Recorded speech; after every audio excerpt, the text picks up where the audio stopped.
श्रद्धा से नमन करें हम,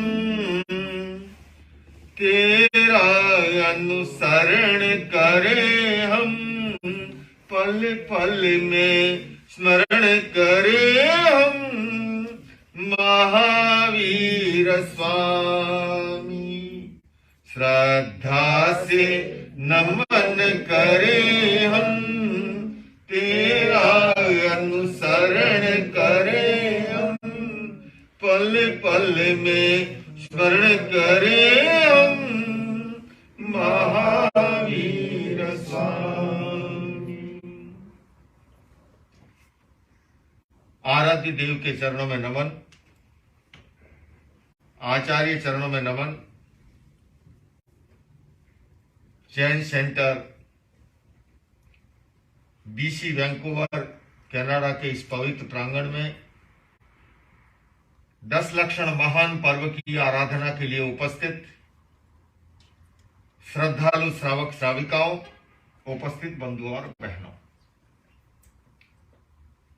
जैसा कि अभी जैन सेंटर के प्रेसिडेंट भाई विजय जी ने उत्तम संयम के बारे में प्रारंभिक जानकारी दी, जैन धर्म का अगर कोई आधार स्तंभ है तो वो है संयम। सारा महल हमारा इस आधार पर खड़ा है। गुणस्थान की दृष्टि से पहला गुणस्थान मिथ्या दृष्टि का। जब हमारा भव्य जीव उस मिथ्यात्व की शिला को तोड़ करके आगे बढ़ता है, दूसरा गुणस्थान है सास्वादन सम्यक दृष्टि।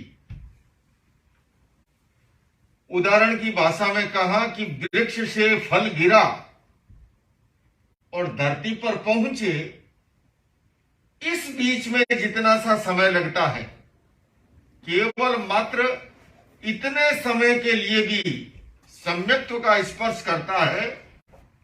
दूसरा गुणस्थान है सास्वादन सम्यक दृष्टि। तीसरा गुणस्थान है मिश्र गुणस्थान। यह है सीधी सीधी राजस्थानी भाषा में कहूं तो भरतपुरिया लोटा है। गंगा गए गंगादास और यमुना गए, जिधर हवा चल पड़ी उधर ही। मिश्र अवस्था है, दोलायमान अवस्था है, स्थिरता नहीं है। इससे आगे बढ़ता है मिथ्या दृष्टि गुणस्थान, सास्वादन सम्यक दृष्टि गुणस्थान, मिश्र गुणस्थान और चौथा है अवीरती सम्यक दृष्टि। मनुष्य जीवन को क्यों श्रेष्ठ बताया? न केवल जैन दर्शन में, तमाम धर्मों और दर्शनों के अंदर। और जैन आगम कहते हैं कि देवलोक के देवता भी वो ये चौथा गुण स्थान है ना। व्रत नहीं कर सकते, त्याग नहीं कर सकते, दृष्टि मिल गई, किंतु त्याग और व्रत के लिए सामर्थ्य चाहिए, पुरुषार्थ चाहिए, पराक्रम चाहिए। पांचवा गुणस्थान, आपका गुणस्थान ध्यान रखना, देवताओं से ऊपर है। देवता को भी मुक्ति जाने के लिए मनुष्य जन्म में आना पड़े, फिर यहां से नर से नारायण, आत्मा से परमात्मा, बिंदु से सिंधु, बरगद, बीज से बरगद की यात्रा शुरू होती। इसीलिए पांचवें गुणस्थान का नाम है संयम असंयमी। जितना जितना व्रत, जितना जितना त्याग, उतना उतना संयम, और जितना जितना खुलापन, उतना उतना असंयम। किंतु छठा गुणस्थान है वो है संयमी, जैसा अभी भी कहा गया। और इसलिए मनुष्य जीवन की यह विशेषता है। महान तीर्थंकर कहते हैं, आश्रवो भव हेतु स्यात्, शंबरो मोक्ष कारणम, इति मारहति दृष्टि सर्वमन्यत प्रपंचन। केवल 32 अक्षरों में पूरे आगम ग्रंथों का सार आ गया एक श्लोक के अंदर। बहुत सरलता से समझा दिया। आश्रवो भव हेतु स्यात्, आश्रव कह दो, असंयम कह दो, है ना, वो भव भ्रमण का हेतु है, कर्म आने का द्वार है। संबरो मोक्ष कारण, आश्रव के दरवाजे को बंद कर दिया। संबर जो है वो मोक्ष का, निर्वाण का, मुक्ति का हेतु है। तीर्थंकर कह रहे हैं कि अर्थों की तो आचार्य कह रहे हैं इतनी सी दृष्टि है, बाकी तो सब प्रपंच है, यानी विस्तार है। एक होता है भाष्य सूत्र और दूसरा होता है भाष्य, उसकी व्याख्या आप कितनी लंबी चौड़ी कर लो, सूत्र रूप में तो इतनी सी ही बात है।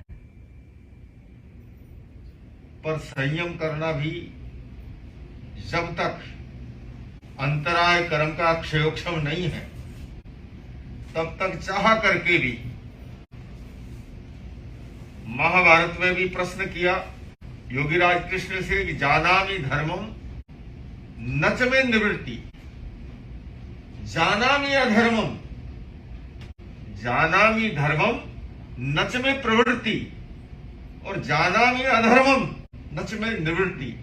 कहा गया कि मैं धर्म को जानता तो हूं, परंतु उसमें इन्वॉल्व नहीं हो पाता हूं, संलग्न नहीं हो पाता हूं। जानामि धर्मम नच में प्रवृत्ति, प्रवृत्त नहीं हो पाता हूं, संलग्न नहीं हो पाता हूं, इन्वॉल्व नहीं हो पाता हूं। और ये भी कह रहे हैं जानामि अधर्मम नच में निवृत्ति, अधर्म को जानता हूं पर उससे निवृत्त नहीं हो पा रहा हूं, विलग नहीं हो पा रहा हूं, अलग नहीं हो पा रहा हूं, उसको छोड़ नहीं पा रहा हूं। योगीराज कृष्ण समाधान देते हुए कहा कि भीतर में बैठा हुआ हमारा मोह का भाव, ये जो मोह है, ये जो राग है, ये बाधक बन जाता है। तो संयम के लिए पराक्रम चाहिए, पुरुषार्थ चाहिए, जागरूकता चाहिए। एक भजन में लिखा है, सजग बनो बीती जा रही घड़ी, सजग बनो बीती जा रही घड़ी, पल पल में टूट रही सांसों की लड़ी, पल पल में टूट रही सांसों की लड़ी, सजगी बनो बीती जा रही घड़ी, संयम करो बीती जा रही घड़ी।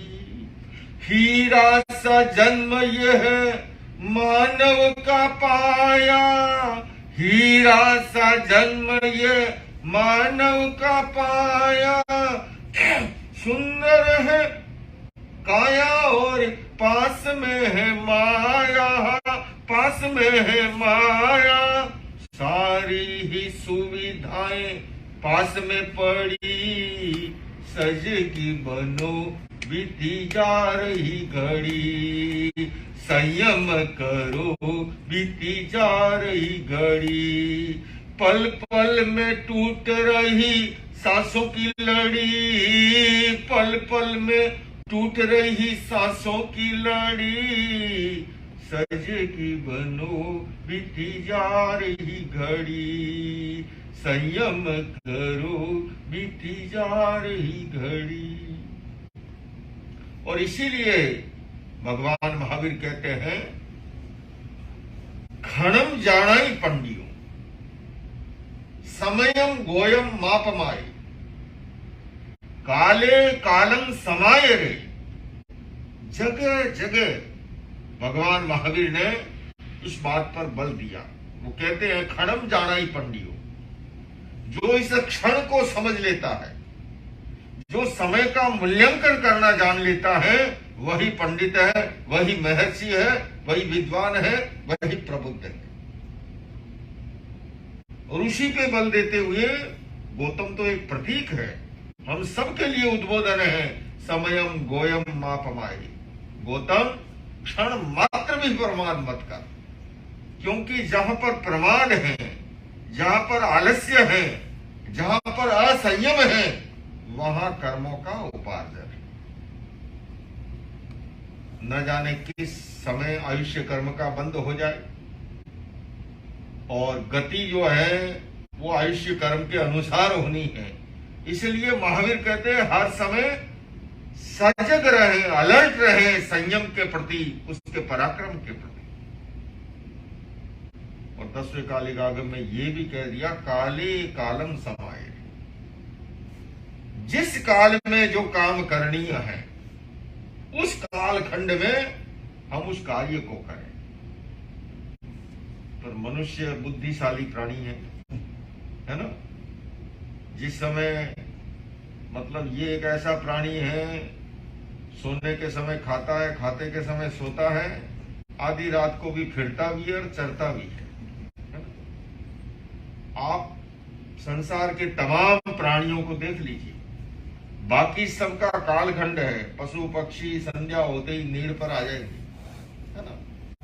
डिसिप्लिन लाइफ है उनकी, और इसलिए उनके लिए हॉस्पिटल की जरूरत भी नहीं। आजकल हो गए आधुनिक युग में, बाकी कहां थे लोग, प्रकृति से ही इलाज खोज डालते थे, जरूरत ही नहीं है।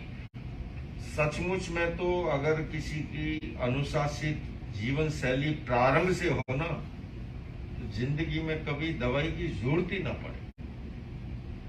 वो तो जरूरत इसलिए पड़ती है, हम खुद आ बैल मुझे मार आमंत्रण देते हैं, है ना। पहले ज्यादा उस तरह का ठूस ठूस के खाएंगे, है ना, डाइजेस्ट न हो उस तरह का भी खाएंगे, क्योंकि ये रसेंद्री का कमाल है सारा। और बाद में जो है डॉक्टरों के चक्कर भी काटेंगे। भला है उनकी भी दुकान चलती है, नहीं तो बेचारे वो कैसे चलेंगे, है ना। तो यहां पर महावीर कहते काले कालम समाये, जो पुब्ब रत्ता और रत्त काले संपिक्खई अपगमप्पेणम किम में कड़म किंच में किच्च शेषम किम सिक्कणिचम न समायरा। ये जीव, हे भवी आत्मा, हे संयमी, अपने आप से पूर्व और पश्चिम रात्रि में प्रश्न करें। और पूर्व पश्चिम रात्रि को मैं सरलीकरण कर दूं, रात को सोने से पहले और सुबह उठने के साथ, है ना। रात को सोने से पहले और सुबह उठने के बाद, ऐसा नहीं सोने के बाद और उठने से पहले। हाँ, आदमी रास्ता निकाल लेता है। अपने आप से पूछे कि मैं कड़म